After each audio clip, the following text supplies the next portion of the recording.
Me refiero, desde luego, a José Luis Gutiérrez Zavala, para quien pido le hagamos la primera manifestación de afecto con un aplauso.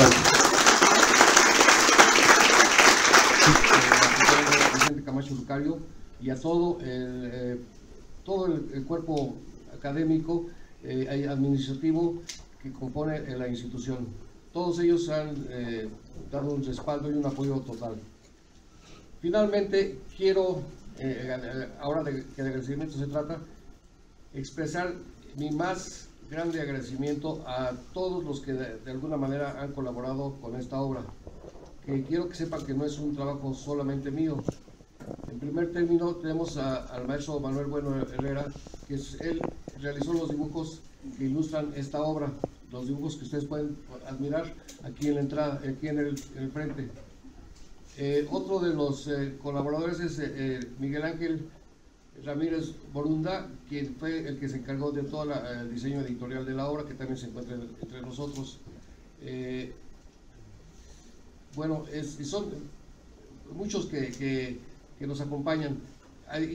Incluso de la misma manera quisiera agradecer a todos y cada uno de ustedes su presencia, pero no quiero caer o incurrir en el error de mencionar algunos y que otros se me pasen. Entonces, les hago extensiva el agradecimiento a todos ustedes. Bien, ya entrando en materia, quiero decirles lo siguiente. Para la realización de este trabajo hubo que, pues, incluso viajar en varias ocasiones a la ciudad de Morelia, en donde una de las satisfacciones que me queda es haber realizado una amistad plena con el director de la Casa Natal de Morelos. También esos andares me llevaron a recorrer parte de la Sierra Madre del Sur, llegando hasta Carácuaro y Nocupétaro, de donde el general Morelos fue sacerdote durante 5 años.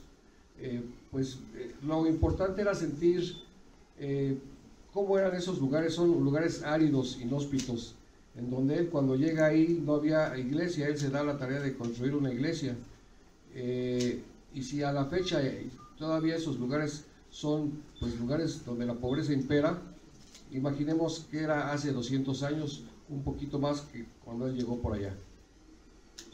Bien, ya entrando propiamente en lo que es la obra que hoy nos tiene por acá, Morelos, la ruta del sacrificio, quiero que sepan ustedes que esto inicia de manera a través de cuando el Congreso y el gobierno insurgente lo comisionan a él para que los proteja. Todos ellos ya estaban acosados totalmente por las fuerzas realistas, entonces ya no estaban seguros ahí. Deciden trasladarse a Tehuacán, en donde toda esa región todavía estaba controlada por el general Guadalupe Victoria y por Miguel Terán. Entonces ahí hubieran estado perfectamente a salvo. La primera parte de todo este trayecto es la salida de Uruapan el 29 de septiembre de 1815, cruzando por toda la Sierra Madre del Sur, en esa parte que yo les mencionaba. Tanto el general como todos los soldados que estaban bajo sus órdenes, esa zona les era perfectamente conocida y sin mayor problema. Pero recordemos que, por ejemplo, los diputados, los que integraban el Poder Ejecutivo y el mismo Poder Judicial, no estaban acostumbrados a la vida de campaña, y muchos de ellos incluso partieron con sus familias, con sus saberes personales, que aunque redujeron a lo mínimo, pero de todos modos era carga que llevaban. Y dentro de esa carga, lo más importante y lo más valioso eran los archivos del Congreso y del Poder Ejecutivo. Algunos de esos archivos desafortunadamente se perdieron precisamente en toda esa epopeya. Algunos todavía podemos conocerlos en el Archivo General de la Nación. Bien, todo este recorrido les lleva aproximadamente 45 días para llegar a la ciudad, a la pequeña población de Temalaca, perdida en el estado de Guerrero. Es una población que queda escasa hora y fracción de la ciudad de Iguala. Y quiero también aquí hacer un paréntesis. Sinceramente, debía haber visitado yo ese lugar, pero dado los acontecimientos que se han presentado de unos años para acá, ahí se da lo de Ayotzinapa y demás, entonces sinceramente sí sentí temor de internarme en esas regiones.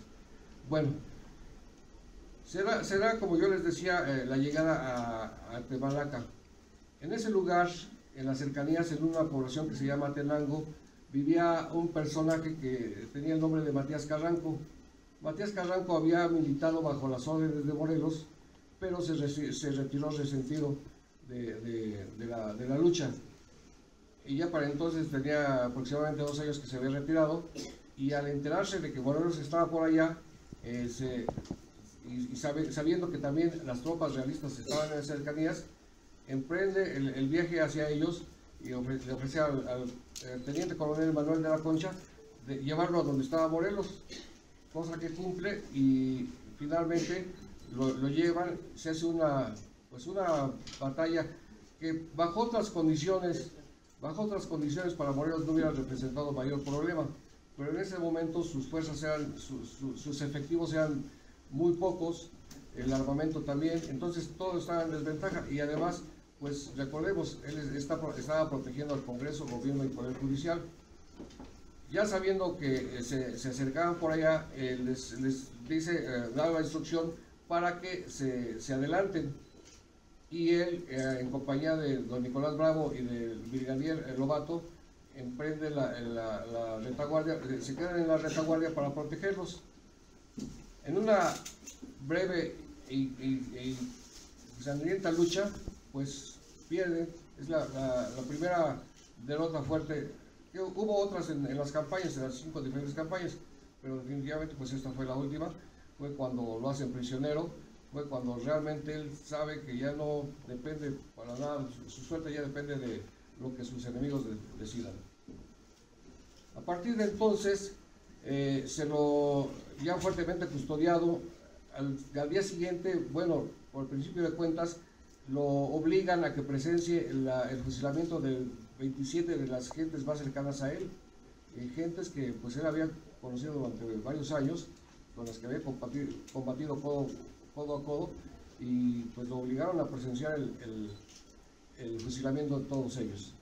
En ese día también le ponen los grilletes que ya no lo habían de abandonar, salvo un breve periodo en la Inquisición, hasta que llega aquí a San Cristóbal de Catepec, a este lugar en concreto, y durante todo ese tiempo está con los grilletes. Se hace todo el traslado que les menciono para hasta llegar a Cuernavaca. En ese traslado se realizó aproximadamente desde Temalaca a Cuernavaca, aproximadamente en 3 semanas. Volvemos a lo mismo, estaban las condiciones de la sierra y demás, y además pues los realistas no paraban en precauciones en cuanto a que no hubiera manera de que lo pudieran liberar. En Cuernavaca han estado escasamente 3-4 días, y de ahí se van a la Ciudad de México. Para esto, Manuel de la Concha soñaba con que iba a recibir un recibimiento apoteótico, como un héroe que había pues capturado al peor enemigo del virrey, cosa que el mismo virrey le impide, porque le dice que lo llegue a la Ciudad de México a la mayor brevedad. Entonces, después de Cuernavaca, el primer lugar que llegan es a San Agustín de las Cuevas, lo que actualmente conocemos como Tlalpan. Ahí en Tlalpan están escasamente unas horas, llegan un día en la tarde y se van en la madrugada del día siguiente para llegar al Palacio de la Inquisición. En el Palacio de la Inquisición también llegan ya oscuro, ahí lo reciben y lo van llevando por una serie de pasillos hasta que lo llevan a las cárceles secretas de la Inquisición, en donde lo meten en la celda número 1. De eso queda un registro a la fecha. Bien, ahí en la Inquisición sufre los 2 primeros juicios. Es el proceso de las Jurisdicciones Unidas, en donde se buscaba que en un momento dado validar el hecho de que lo pudieran fusilar. De antemano el proceso ya estaba definido, ya se sabía cuál iba a ser el veredicto, pero sin embargo, por cuidar las formas, le empiezan a hacer una serie de cuestionamientos en los juicios, y él, de acusado, se convierte en acusador, porque por principio de cuentas, él, al preguntarle a sus generales da su nombre, lugar de nacimiento y demás, y él dice que es el general del ejército insurgente, que él había sido generalísimo, es decir, jefe del Poder Ejecutivo, y que por lo consiguiente ese tribunal no era competente para juzgarlo a él, tenía que ser en otras instancias. De eso hacen caso omiso y siguen adelante con el juicio, pero además una de las acusaciones más importantes es la que le hacen de que él era traidor al rey. Sin embargo, él lo rebate, diciendo que realmente el traidor había sido el rey, porque al sentirse acosado por Napoleón, se rinde y lo lleva a Napoleón a Francia. Entonces el rey abandona su puesto sin presentar lucha, ni mucho menos, y mínimo tenía que haber hecho lo mismo que Morelos, pelear hasta la muerte si era necesario. Esa era su obligación como jefe de Estado, cosa que no hizo, y se lo llevó se abandonó España. Entonces, por eso Morelos decía que el traidor era el rey por haber abandonado su patria. Bien, concluye ese sumario juicio en escasas 25 horas. Ahí nos damos cuenta que pues obviamente todo ya está perfectamente definido. Viene enseguida el juicio de la Inquisición. En ese juicio lo que se buscaba era declarar a Morelos hereje, porque si ellos hubieran, bueno, por una parte declararlo hereje y por otra parte hacer la degradación sacerdotal que finalmente se lleva.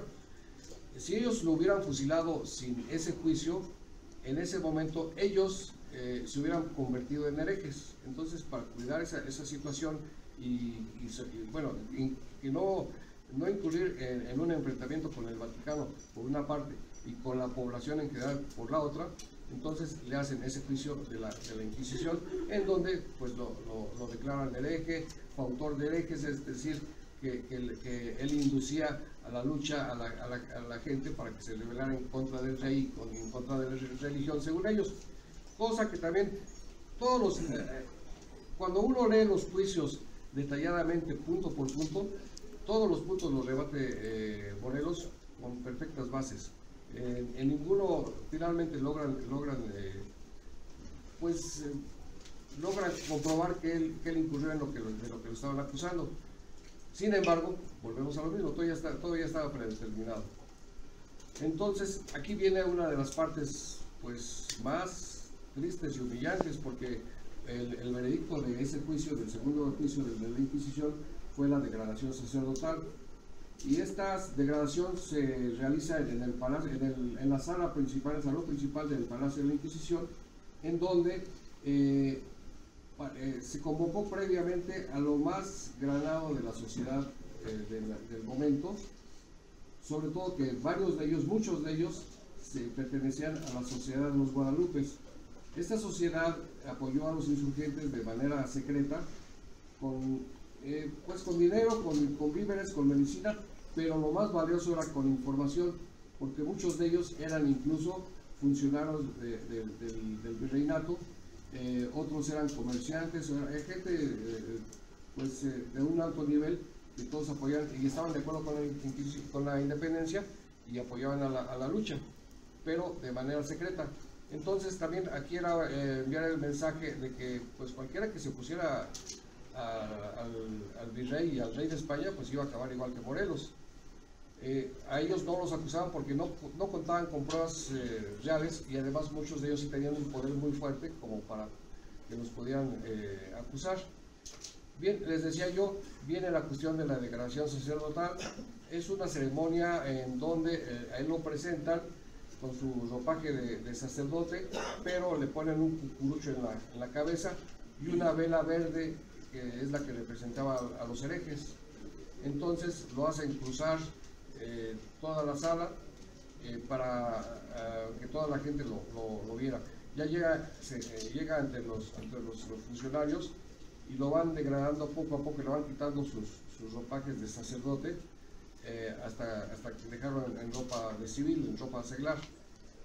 Entonces viene la parte más dramática, en donde con un filoso cuchillo le raspan la palma de las manos con la finalidad de simbólicamente quitarle el aceite con el que fue ungido cuando lo hicieron sacerdote, pero no solamente en las palmas de las manos, sino también En la coronilla, donde se está la tonsura, esa parte también se la raspan con ese cuchillo, obviamente pues sangre y demás, y delante de todos ellos, ya con eso, según ellos, ya le quitaron su calidad de sacerdote. Que los que saben de esto dicen que definitivamente eso no se, el mismo Bustamante lo dijo, el único que le puede quitar esa calidad es Dios, punto. Entonces, bueno, ellos en su orgullo así lo contemplaban. De ahí, esa misma noche, lo llevan lo sacan de las cárceles secretas de la Inquisición y lo llevan a la Ciudadela, que en ese momento era un cuartel y a la vez una prisión. Era el lugar más estratégico y más fortificado de toda la Ciudad de México. Ahí lo tienen fuertemente custodiado y le siguen el tercer juicio, el juicio militar, que más que el juicio militar fue, desde que lo prenden, fue un interrogatorio persistente, insistente, para que él delatara a sus compañeros, quién se iba a quedar en su lugar, para dónde iban, cuál era la finalidad, en fin, información que nunca le pudieron sacar. Incluso en las actas consta, él habla, por ejemplo, que quién eran sus compañeros, él habla de esos compañeros, pero de los que ya habían fallecido, de los vivos no habla. Sí llegó a mencionar a Nicolás Bravo, porque Nicolás Bravo era uno de los que más fuerte les había pegado. Entonces, los que mencionaba solamente eran los que eran ampliamente conocidos por todos, pero no era nada más dar su nombre, no era denunciarlos ni mucho menos. Y a los que no conocían, definitivamente no soltó prenda en todo ese tiempo. Ahí la declaración sacerdotal fue el 23 de noviembre, entonces dura prácticamente un mes en la prisión de la Ciudadela. Se realizó este juicio que yo les decía, que incluso fue interrumpido. ¿Por qué? Porque había en esta región del Estado de México, bueno, lo que es actualmente el Estado de México, había un fuerte contingente de insurgentes que ellos se fortificaban en la sierra de Pachuca. Les habían pegado muchas veces, en muchas ocasiones les quitaban cargamentos de plata y demás. Ellos se quedaban con un porcentaje y la mayor parte se lo enviaban a Morelos para igual seguir financiando la lucha. Viene hacia acá de la Concha, no concretamente Catepec, sino más hacia el norte, y pues sí, logra un cierto éxito, ya se regresa.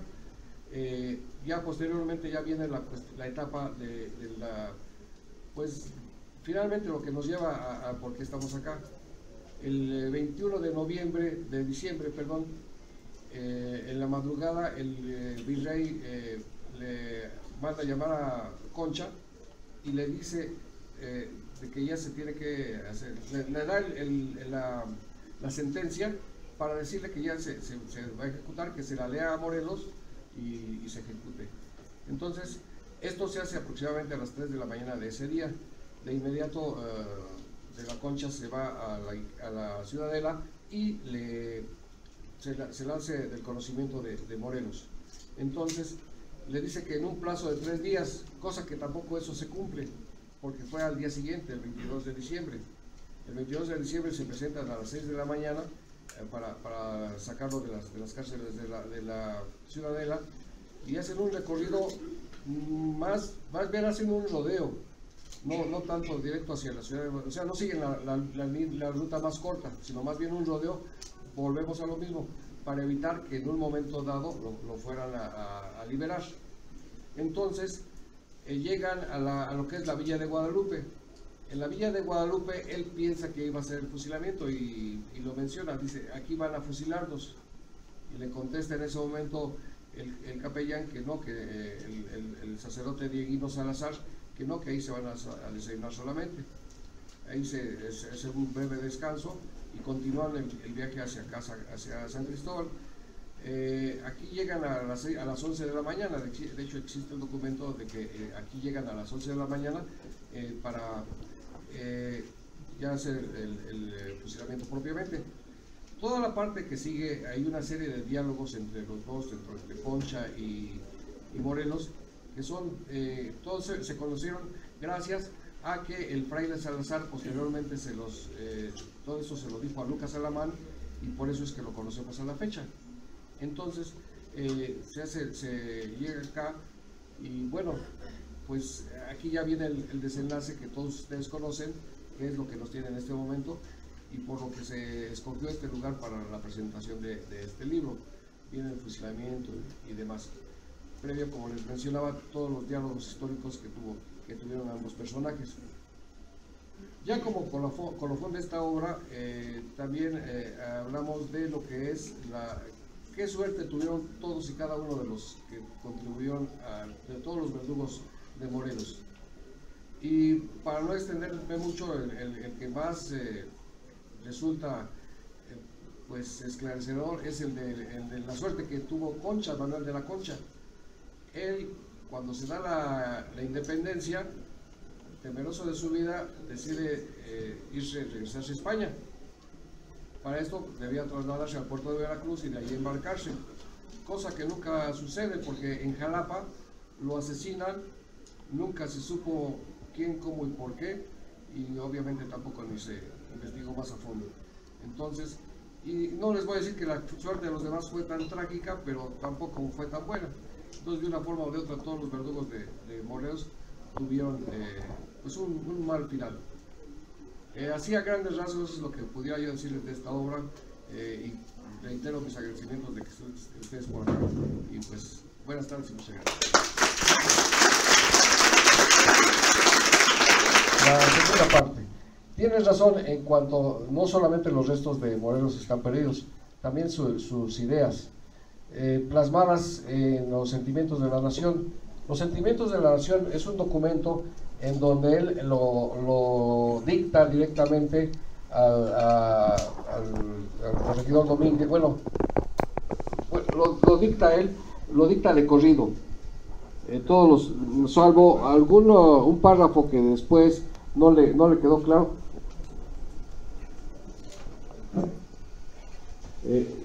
Lo vuelve un párrafo lo tacha, pero todo lo demás ya lo tenía aquí, era todo muy claro.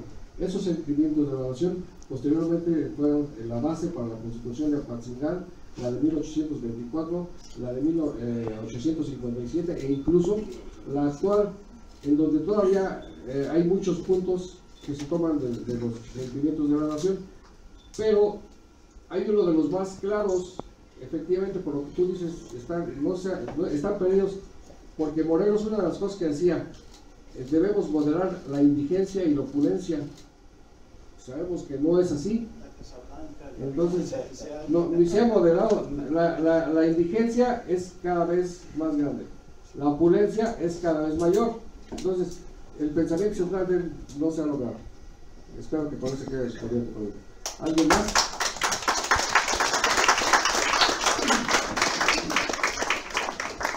Sí. Este libro está registrado en derechos de autor desde 2005. Tenía un par de años antes de que le había iniciado, pero en ese momento que la registro, esa obra no era el 50%, vamos a decir, de lo que actualmente estamos presentando. Conforme pasó el tiempo se fue incrementando, surgía mayor información y demás.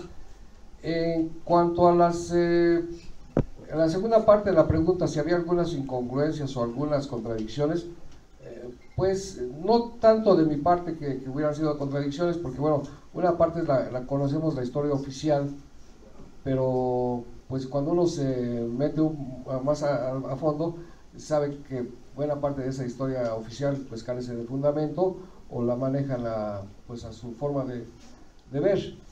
Entonces, en lo personal yo no me encontré contradicciones porque había cosas que yo había ratificado desde antes.